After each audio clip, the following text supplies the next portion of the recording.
नमस्कार, मैं हूं ब्रजेश श्रीवास्तव। जोशीमठ से आप देख रहे हैं न्यूज वन इंडिया की खास पेशकश। 2013 में केदारनाथ में आई महाप्रलय, 2021 में जोशीमठ में आई महाआपदा। इसने एक सवाल जरूर खड़ा कर दिया है कि आखिर क्या वजह है, क्यों देवभूमि उत्तराखंड में कुदरत का कहर टूट रहा है। क्या यह प्राकृतिक आपदा है या मानव निर्मित? ये सवाल इसलिए कि आखिर हिमालय में इतनी हलचल क्यों बढ़ गई है, क्यों बार बार ग्लेशियर टूटकर उत्तराखंड यानी देवभूमि को तबाह कर रहे हैं। देखिए एक रिपोर्ट। विकास ही बना पहाड़ों पर हो रही आपदाओं की वजह। विकास के लिए चीरा जा रहा धरती का सीना। पहाड़ों पर हो रहे विकास कार्यों से पहाड़ हो रहे कमजोर। चमोली आपदा से दहशत में पहाड़ पर जीवन। दिलों में डर अभी भी जिंदा। पहाड़ों पर तेज से चिल्लाने को मना करते हैं बुजुर्ग। उन्हीं पहाड़ों में गूंज रहे हेलीकॉप्टर। प्रकृति को बचाने वाला गांव हुआ आपदा का शिकार। क्या देवभूमि के देव हुए हैं नाराज? प्राकृतिक आपदा या मानव प्रदत्त? क्यों टूटा उत्तराखंड पर आपदाओं का कहर? क्या है प्राकृतिक आपदाओं के पीछे का राज? क्या प्रकृति से छेड़छाड़ का नतीजा है आपदा? क्या विकास ही है विनाश की वजह? आपदा ने भी उसी गांव को चुना जिस गांव ने प्रकृति को बचाने के लिए सबसे पहले कदम उठाया था।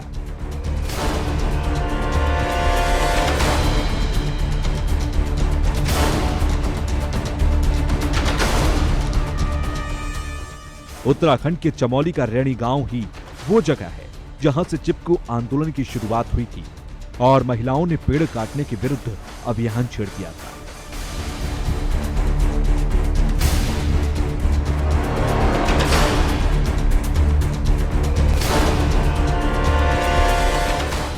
तस्वीरों में दिख रहा ये वही गांव है जहां की महिलाएं कुल्हाड़ियों के आगे खुद को कुर्बान कर देने को मजबूर हो गई थीं। बस उनकी मांग ये थी कि वो पेड़ों को अपनी आंखों के सामने कटने नहीं देंगे। आंदोलन का नाम था चिपको मूवमेंट और आंदोलन के नाम के तर्ज पर महिलाएं पेड़ों से चिपक जाती थीं। लेकिन पर्यावरण को बचाने के लिए लड़ने वाले रैणी गांव को आज बिगड़ते पर्यावरण की मार झेलनी पड़ी। रैणी गांव की ही एक अनपढ़ और बुजुर्ग महिला गौरा देवी ने इस अनूठे पर्यावरण आंदोलन की अगुवाई की थी। लेकिन विडंबना यह है कि आज रैणी गांव ही हिमालय के पर्यावरण को नुकसान की कीमत चुका रहा है।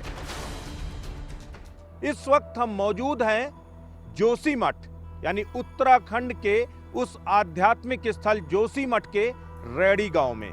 इस रैणी गांव का ताल्लुक बेहद पुराना है और वर्तमान में रैणी गांव इसलिए चर्चा में है क्योंकि ऋषि गंगा प्रोजेक्ट से जुड़ा हुआ यह रैणी गांव आज कुदरत की तबाही की मार झेल रहा है। इस रैणी गांव में सबसे ज्यादा कुदरत की आपदा जो हिम ग्लेशियर खिसकने के साथ जो प्रलय बन करके आई, उसने रैणी गांव को खासा नुकसान पहुंचाया है।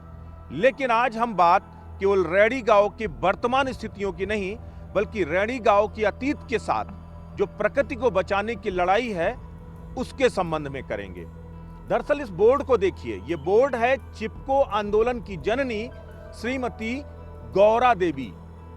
ये गौरा देवी इसी रैणी गांव की रहने वाली थी और 1973 में जब चिपको आंदोलन की शुरुआत हुई थी तो इसी गौरा देवी ने चिपको आंदोलन की शुरुआत की थी। दरअसल चिपको आंदोलन पेड़ों को बचाने के लिए, प्रकृति के संवर्धन के लिए एक बड़ा आंदोलन था। अब सबसे बड़ा सवाल यह है कि जिस गांव से प्रकृति को बचाने का आंदोलन शुरू हुआ, वही गांव प्रकृति की मार का सबसे ज्यादा शिकार क्यों हुआ। तो आपको सिलसिलेवार तरीके से बताते हैं कि आखिर किस तरीके से प्रकृति के साथ खिलवाड़ हुआ, जिसकी वानगी कुदरत का कहर के रूप में टूटी है। बहा ले जाते हैं सैलाब किस कदर सब कुछ। उन्हें क्या पता है कि कौन, कहां और किधर के हैं लोग। चाहे लोग कहीं के भी हों, सैलाब के पास कोई मसलहत नहीं होती। अपने चारों ओर हो रहे विकास को देख रहे लोगों को शायद क्या पता था कि यही विकास उनकी विनाश का कारण बनेगा। उन्हें तो उस धरती का सीना चीरने के दौरान तो यही लग रहा था कि इलाके में विकास हो रहा है, लेकिन उन्हें इस बात का अंदाजा भी नहीं था कि यह विकास उन्हें अपनों से ही बहुत दूर ले जाएगा। उन्हें तो यह लग रहा था कि ये उनके जीवन को आसान कर देगा। रविवार की सुबह किसने सोचा था कि एक सैलाब उनके अपनों को ही अपने साथ बहा ले जाएगा। विकास और विनाश दोनों को अपनी आंखों से देखता ये गांव रैणी गांव है, जहां से प्रकृति को बचाने के लिए चिपको आंदोलन की शुरुआत हुई थी। इस बात का अंदाजा उन्हें नहीं होगा कि प्रकृति से छेड़छाड़ की कीमत उन्हें अपनों को हमेशा के लिए अलग कर देगी। अपनों को खोने वाला ये गांव कोई और गांव नहीं है, बल्कि प्रकृति को बचाने वाला रैणी गांव है। हिमालय से आई तबाही ने दो हाइड्रो पावर प्रोजेक्ट को तबाह कर दिया, नेस्तनाबूद कर दिया। लेकिन सबसे बड़ा सवाल यह है कि क्या यह हाइड्रो पावर प्रोजेक्ट की तबाही कोई संकेत है? वो इसलिए भी क्योंकि आप ये देखिए, ये पीछे ये तपोवन का एनटीपीसी का हाइड्रो पावर प्रोजेक्ट का ये निचला हिस्सा है। इसका ऊपरी हिस्सा पूरी तरीके से नेस्तनाबूद हो गया, पूरी तरीके से तबाह हो गया। लेकिन इसके पीछे जो बड़ी वजह है वो आप देखिए किस तरीके से, अगर हम उस टनल को दिखा पाए, इस पूरे एनटीपीसी के एरिया को दिखा पाए, दरअसल पहाड़ों का सीना चीरते हुए ये बेहद ही लंबी टनल जोशीमठ के आधे से ज्यादा हाईराइज इलाके से होकर के गुजरती है। और सबसे बड़ी बात यह है कि एनटीपीसी तपोवन के इस हाइड्रो पावर प्रोजेक्ट ने 3 अलग अलग बड़ी टनल्स का निर्माण पहाड़ों का सीना चीर कर किया। जाहिर सी बात है, इसके लिए बड़े पैमाने पर विस्फोटक का सहारा लेकर पत्थरों को तोड़ना पड़ा, पहाड़ों को तोड़कर सुरंगें बनानी पड़ी। आप सोचिए, नदी के किनारे हिमालय नंदा देवी ग्लेशियर के ठीक नीचे अगर बड़े बड़े विस्फोटकों से इस तरीके से हलचल होगी तो क्या उसका शिकार हिमालय का जो क्रोध है वो इन प्रोजेक्ट पर नहीं बरसेगा? और शायद यही वजह है कि लगातार हिमालय से आने वाली आपदा इस तरह के प्रोजेक्ट को तबाह कर रही है और ना जाने कितने बेगुनाहों की जानें भी ले रही है। ऐसे में एक सवाल और उठता है कि क्या जोशीमठ भी खतरे में है?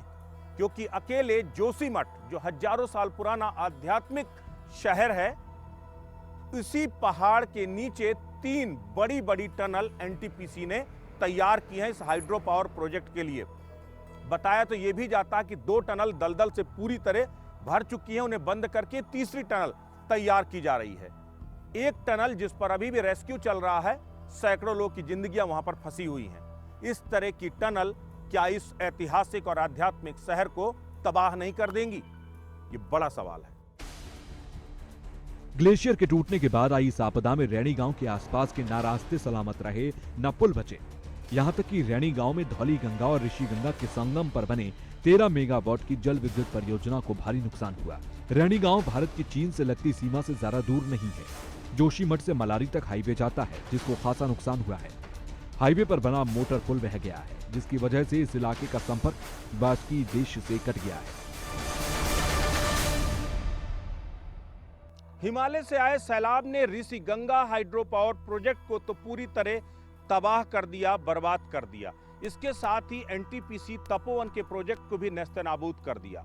अगर इस प्रोजेक्ट की बात करें तो लगभग 25 किलोमीटर, इस पूरे पर्वतीय क्षेत्र में लगभग 25 किलोमीटर के क्षेत्र में धौल गंगा पर ये पूरा प्रोजेक्ट बना है। और सबसे बड़ी बात यह कि 500 मेगावाट का ये पूरा प्रोजेक्ट है और धौल गंगा नदी पर बनाए गए इस प्रोजेक्ट के लिए 25 किलोमीटर इसी पहाड़ पर अंदर अंदर सुरंगें तैयार की गई हैं। क्योंकि सबसे बड़ी बात यह है कि अगर बगैर सुरंगों के, बगैर वाटर टनल के कोई भी हाइड्रो पावर प्रोजेक्ट संचालित हो ही नहीं सकता। और जितना बड़ा प्रोजेक्ट उतनी ही ज्यादा लंबी आपको टनल बनानी पड़ेंगी, सुरंगें बनानी पड़ेंगी। आप सोचिए कि अगर 25 किलोमीटर लंबी सुरंग इस पहाड़ों के सीने को चीर करके बनाई जाएंगी, तब भला इस पहाड़ का हश्र क्या होगा और उसके लिए कितना विस्फोटक, कितने बारूद का इस्तेमाल इस पहाड़ में किया गया होगा, ये महज कल्पना ही की जा सकती है। और इतने शोर शराबे के बाद ऐसे वक्त पे जब यहाँ पर इसके लिए दिन भर मशीनें यहाँ के पत्थरों को तोड़ती हैं, विस्फोटक यहाँ पर जो है अंदर ही अंदर जो है सुरंग बनाते हैं, तब भला कैसे इस हिमालय में हलचल नहीं होगी, ये आप सोच कर देखिए। उत्तराखंड को अक्सर आपदाओं की मार झेलनी पड़ती है। कभी उसे केदारनाथ में 2013 में आई जल प्रलय जैसे हादसे का सामना करना पड़ता है, तो कहीं 3 अगस्त 2012 में आई हिमालयी बाढ़ ने 31 लोगों को अपनी चपेट में ले लिया था। तो वहीं 29 मार्च 1999 में आया चमोली के अंदर भूकंप, जिसने 100 से ज्यादा लोगों को अपनी जान की नजराना पेश किया था। और एक बार फिर से हादसे ने चमोली को ही चुना और चमोली के अंदर ग्लेशियर फटने से भीषण तबाही का सामना करना पड़ा। उत्तराखंड के लोगों का मानना है कि जब जब देव नाराज हुए हैं, उन्हें किसी न किसी आपदा की मार झेलनी पड़ी है। तो वहीं बुजुर्गों की माने तो उत्तराखंड में होने वाली आपदाओं को लेकर वो कुदरत को जिम्मेदार समझते हैं। तस्वीरों में दिख रहे ये वही पहाड़ हैं जिनमें कभी तेज से चिल्लाना भी मना हुआ करता था, क्योंकि तेजी से चिल्लाने से होने वाले कंपन से पहाड़ों के प्रभावित होने का खतरा रहता था। तो वहीं आज उन्हीं पहाड़ों में हेलीकॉप्टर गड़गड़ा रहे हैं और तो और डायनामाइट के विस्फोट भी किए जा रहे हैं। क्या नाम है आपका? नरेंद्र सिंह रावत। नरेंद्र, जिस दिन प्रलय आई, जी जी जिस दिन पूरा सैलाब आया, जी उस दिन क्या नजारा था यहाँ पर? किस तरह से आप लोग महसूस कर रहे थे? सर, पहले तो हमें पता नहीं था सर, बाद में पता लगा तो सारे लोग भगदड़ मचना शुरू हो गया। जी। किसी को पता भी नहीं चला, अचानक क्या बिना बारिश के बाढ़, किसी को पता तक नहीं चला क्या हो रहा है। वो मतलब मौसम भी ऐसा नहीं था कि कोई सैलाब आए, कुछ ऐसा आए। तो आप लोग वैसे तो मौसम में तो चौकन्ने रहते होगे कि मौसम खराब है तो कुछ आ सकता है, लेकिन इस मौसम में कभी सैलाब देखा है? नहीं सर, आज तक नहीं देखा हम, मतलब बचपन से नहीं देखा हमने आज तक। जब यहाँ टनल के लिए विस्फोट वगैरह होता होगा तब तो जो है डर लगता होगा? हाँ, कभी बहुत ही ज्यादा डर लगता है। जिस दिन आपदा आई उस दिन तो बहुत ज्यादा डर गए बहुत थे ज्यादा। आप थे यहाँ पर? हाँ, हम थे तो यहाँ आप लोगों पे। ने देखा होगा सामने नहीं से? नहीं, मैं तो नहीं गई देखने के लिए, घर वाले गए, मैं यहीं थी। बहुत भयंकर आवाज आ रही थी, डर लगा बहुत। तो आपको ज्यादा। डर लगा कि जब ये प्रोजेक्ट तबाह हो हाँ। रहा है तो कभी यहाँ भी इधर हो आ सकता है, कभी जो है। हर वक्त डर लगा रहता है। अच्छा, आप यहाँ कितने साल से हो? नहीं नहीं, अभी तो मेरे फिलहाल ही में शादी होकर 3 साल हो रहे 3-4 साल हाँ। पर। तो आप एक चीज बताओ, यहाँ पर आप ये प्रोजेक्ट वगैरह चल रहे हैं, इसके लिए भी पहाड़ तोड़ते होंगे तो विस्फोट वगैरह करते होंगे, हाँ, तो वो भी करते हैं। आवाजें आती होंगी, उसमें भी डर लगता होगा हाँ, आप क्यों लोगों को? लगता है, बहुत ज्यादा डर लगता है तो उससे। ये क्यों हो रहा है? कुछ बुजुर्गों से बातचीत करते हो? पहले तो बहुत अच्छा था, आज की डेट में जैसे कि अच्छा भी हो रहा है, उसी हिसाब से नुकसान भी हो रहा है उतना। नुकसान हो रहा है हाँ, जो है। हो रहा तो है। ये आपदा जो आ रही है, ये आपदा क्यों आ रही है, ये कुछ पता है? या घर वालों से, बुजुर्गों से बातचीत होती है कि पहले पहाड़ में कुछ नहीं होता था, इस तरह की प्रलय हाँ, अब पहले क्यों तो आ रही है? अब तो हो रहा है, जैसे कंपनी वगैरह लग रही है इधर, तो इसीलिए उनके कारण भी हो रहा है। उनके कारण भी हो रहा है। हाँ, आप तो चूंकि बचपन से यहाँ पर हो, जी जी आपने तो अपने माँ बाप से, दादाजी बाबा से सबसे पहले कहते थे कि हिमालय में आवाज भी मत करो, आवाज करना मना है। जी। पहाड़ों में लोग आवाज भी नहीं करते थे ज्यादा। अब तो इतने सारे विस्फोट हो रहे हैं, तो अब तो जो है पहाड़ का कुछ ना कुछ नुकसान तो हो ही रहा होगा ना? जी सर, कंपनी के आने से शोर शराबे भी हो रहा है, ब्लास्ट भी हो रहा है, नुकसान भी हो ही रहा। एक्सपर्ट्स कहते हैं कि पहले बुजुर्ग पहाड़ी इलाकों में जोर से चीखने चिल्लाने पर मना करते थे कि कहीं इसमें चट्टान न खिसक जाए। तो वहीं इस इलाके में पहाड़ों के ऊपर से कई हेलीकॉप्टर घूम रहे हैं। पहाड़ी समाज संस्कृति में पर्वत से लेकर पेड़, जंगल और नदी तक सभी को देवी देवता की तरह पूजा जाता है। ये देखो सर, प्रकृति के साथ छेड़छाड़ भी है, फिर देवभूमि है इधर, तो लोग किसी भी प्रकार का वो कर रहे हैं। इधर पॉल्यूशन, गर्मी देखो इधर, हमने अभी ऐसी गर्मी नहीं देखी थी इस पहाड़ वक्त में। बर्फ इस जो है बार पड़ती थी जो है, और यहाँ इस पूरा- समय गर्मी है। जी जी जी, तो पूरा फिर इस टाइम बर्फ से ढका रहता था, अभी देखो बर्फ का नामो निशान नहीं है। तो ऐसा क्यों हो रहा है? सर अब ये हिमालय- प्रकृति का वो भी है। हिमालय इसकी खूबसूरती है। जी यहाँ पर आप लोग रहते थे, इतनी खूबसूरत जगह, जी ये जितने सारे प्रोजेक्ट बनते चले जा जी। रहे हैं, क्या इसका भी कुछ असर हो रहा है? विस्फोट होता है पहाड़ों में, तो डर लगता है जब यहाँ पर टनल वगैरह बन रहे थे, विस्फोट होता जी था? जी, विस्फोट होता तो डर तो ऑटोमेटिक ही लगा रहता सर। जगह मिट्टी में बना है, पहाड़ पे बना है, तो जैसे ब्लास्ट करते हैं तो दरारें भी पड़ती है, ज़मीन भी खिसकता है। पहाड़ों नदियों से छेड़छाड़ को स्थानीय समाज अपने देवता से छेड़छाड़ मानते हैं और आपदा को न्योता देना जैसा समझते हैं। गांव वाले भले ही ये बात धार्मिक संस्कृति की वजह से कहते हो, लेकिन वैज्ञानिक भी बिल्कुल यही बात कहते हैं कि प्रकृति से ज्यादा छेड़छाड़ ही आपदाओं की वजह है। वैज्ञानिक हर बार ये बात कहते हैं कि ऐसी घटनाओं का होना भले ही प्राकृतिक प्रक्रिया हो, लेकिन इसकी जड़ में कहीं न कहीं हिमालय में बढ़ता इंसानी दखल भी है। इसे समझने के लिए हम यहाँ कुछ ऐसी ही सरकारी नीतियों और प्रोजेक्ट्स का जिक्र करना चाहते हैं जो आपदाओं को बुलावा दे सकती है। एक्सपर्ट्स कहते हैं कि उत्तराखंड में अब ऐसी कोई नदी नहीं बची है जिस पर पावर प्रोजेक्ट न बन रहे। उत्तराखंड में हिमालय से निकलने वाली ऐसी कोई नदी नहीं है जिस पर हाइड्रो पावर प्रोजेक्ट न बनाए गए हों। 2013 में सुप्रीम कोर्ट द्वारा गठित एक कमेटी ने अपनी रिपोर्ट में कहा था कि उत्तराखंड में आने वाली प्राकृतिक आपदाओं के पीछे बड़ी वजह यहां बन रहे हाइड्रो पावर प्रोजेक्ट हैं। और इतना ही नहीं, सरकार ने भी कोर्ट में इस बात को स्वीकार किया था कि इस प्राकृतिक आपदाओं के पीछे मानव निर्मित आपदा भी हो सकती है और उसमें हाइड्रो पावर प्रोजेक्ट का एक बड़ा हाथ हो सकता है। बावजूद इसके इसे रोकने के कोई भी कदम नहीं उठाए गए और सरकारें लगातार हाइड्रो पावर प्रोजेक्ट को संचालित करने की पैरवी करती दिखाई दी। यही दुर्भाग्य है और यही वजह है कि हिमालय से लगातार प्राकृतिक आपदाएं उत्तराखंड को तबाह कर रही हैं।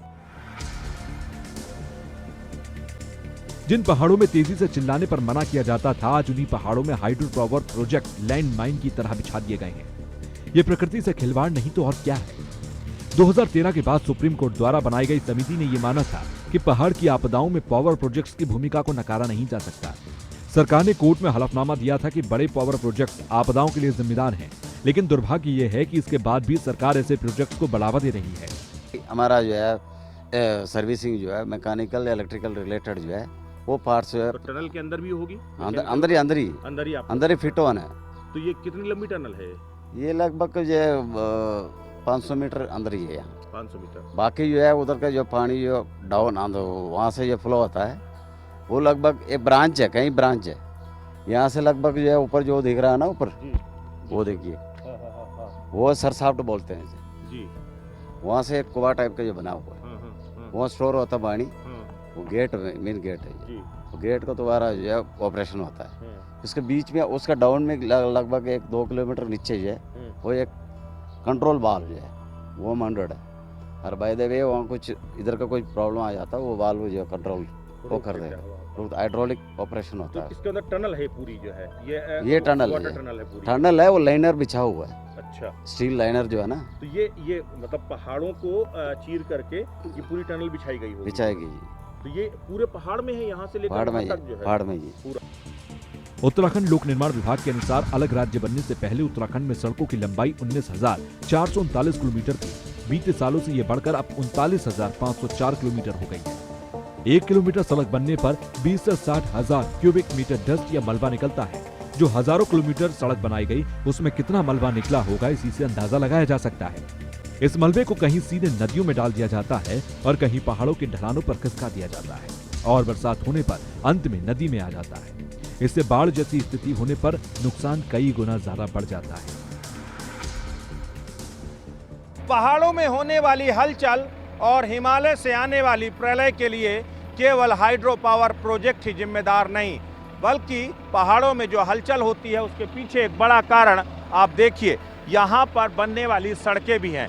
किस तरीके से पहाड़ों का सीना चीर कर आप देखिए, ये जो ड्रिलिंग का काम चल रहा है, दरअसल पहाड़ियों को काट करके ड्रिल बनाने का काम कर रहा है। ये पूरा जो है ये ड्रिल करके पहाड़ों को तोड़ा जा रहा है, पहाड़ों को तोड़ करके रास्ते बनाए जा रहे हैं। सबसे बड़ी बात यह है कि उत्तराखंड में 4 धाम यात्रा के लिए ऑल वेदर रोड बनाने का काम चल रहा है। 4 धाम पूरा जो है मार्ग बनाने का काम चल रहा है और उसके लिए बड़े पैमाने पर ऊपर से देखिए आप किस तरीके से पहाड़ों को ऊपर से काट करके नीचे ये पूरी रास्ता बनाई जा रही है, ये सड़क बनाई जा रही है। और सबसे बड़ी बात ये है कि एक तरफ दूसरी तस्वीर आपको ये दिखाता हूँ, देखिए इसको कैसे पहाड़ों को तोड़ करके जो इसका मलबा नीचे यहाँ पर गिरता है और जा कर के वो नदियों में मिलता है। यानी कि नदियों में ये गिरने वाला मलबा नदियों के मुहाने को बंद कर देता है और जब बारिश होती है ये पानी के जरिए ये मलबा नदी में जाता है और नदी ब्लॉक हो जाती है और उसके बाद अचानक आने वाला पानी एक ज़्यादा फोर्स के साथ, एक सैलाब के साथ नीचे जाता है और तबाही मचाता है। तो सबसे बड़ी बात यह है कि जो वैज्ञानिक मानते हैं कि विकास के नाम पर जिस तरीके से पहाड़ों को काट करके अंधाधुंध सड़कें बनाना, प्रोजेक्ट बनाना, ये सारे विकास काम चल रहे हैं, इसने भी हिमालय में उथल पुथल पैदा की है और उसी की बदौलत ये प्राकृतिक आपदाएं बार बार उत्तराखंड में तबाही ला रही हैं। तो वहीं आपको बता दें कि देश के अंदर बड़े दुर्भाग्य की बात यह है कि क्लाइमेट चेंज के ग्लेशियर्स पर हो रहे इस असर की स्टडी के लिए देश में एक भी केंद्र नहीं है। साल 2009 में केंद्र सरकार ने एक ऐसा केंद्र शुरू करने की योजना बनाई थी। सेंटर फॉर ग्लेशियोलॉजी नाम से इस केंद्र की शुरुआत भी हुई और देहरादून स्थित Wadia institute of Himalayan geology को इसकी नोडल एजेंसी बनाया गया। इसके लिए सरकार ने करीब 500 करोड़ का बजट भी बनाया था, जिसमें 23 करोड़ रुपए जारी भी कर दिए गए थे। इस सेंटर के तहत एक इंडियन इंस्टीट्यूट ऑफ ग्लेशियोलॉजी की भी स्थापना होनी थी, जिसके लिए उत्तराखंड की मसूरी में जमीन भी तय कर ली गई थी। कई सालों तक इसकी तैयारी की गई। इसके लिए वैज्ञानिकों को प्रशिक्षण दिया गया और ये अपना काम भी शुरू हो चुका था। लेकिन पिछले साल 25 जून को इसे अचानक ही बंद कर दिया गया। इस प्रोजेक्ट से जुड़े एक वैज्ञानिक नाम न बताने की शर्त पर ये कहते हैं कि पैसा और संसाधन तो बर्बाद हुए ही, लेकिन कई सालों की मेहनत और प्रशिक्षण पर जो काम हुआ था उसका बर्बाद होना सबसे ज्यादा दुखद है। ये केंद्र अगर काम कर रहा होता तो बहुत संभावना थी कि ऋषिगंगा में हुई तबाही के बारे में पहले से चेताया जा सकता था। पहाड़ों पर रहने वाले बुजुर्ग बताते हैं कि ऊंचे हिमालयी इलाकों के अंदर जाते हुए कभी भी जोर से चीखना चिल्लाना नहीं चाहिए और सीटी नहीं मारनी चाहिए, क्योंकि तेज आवाज से भी कमजोर पहाड़ी चट्टानें खिसक सकती हैं। लेकिन आज इन्हीं संवेदनशील पहाड़ों के बीच पर्यटन के नाम पर हेलीकॉप्टर गड़गड़ा रहे हैं और सड़क निर्माण के लिए डायनामाइट से ब्लास्ट किए जाते हैं।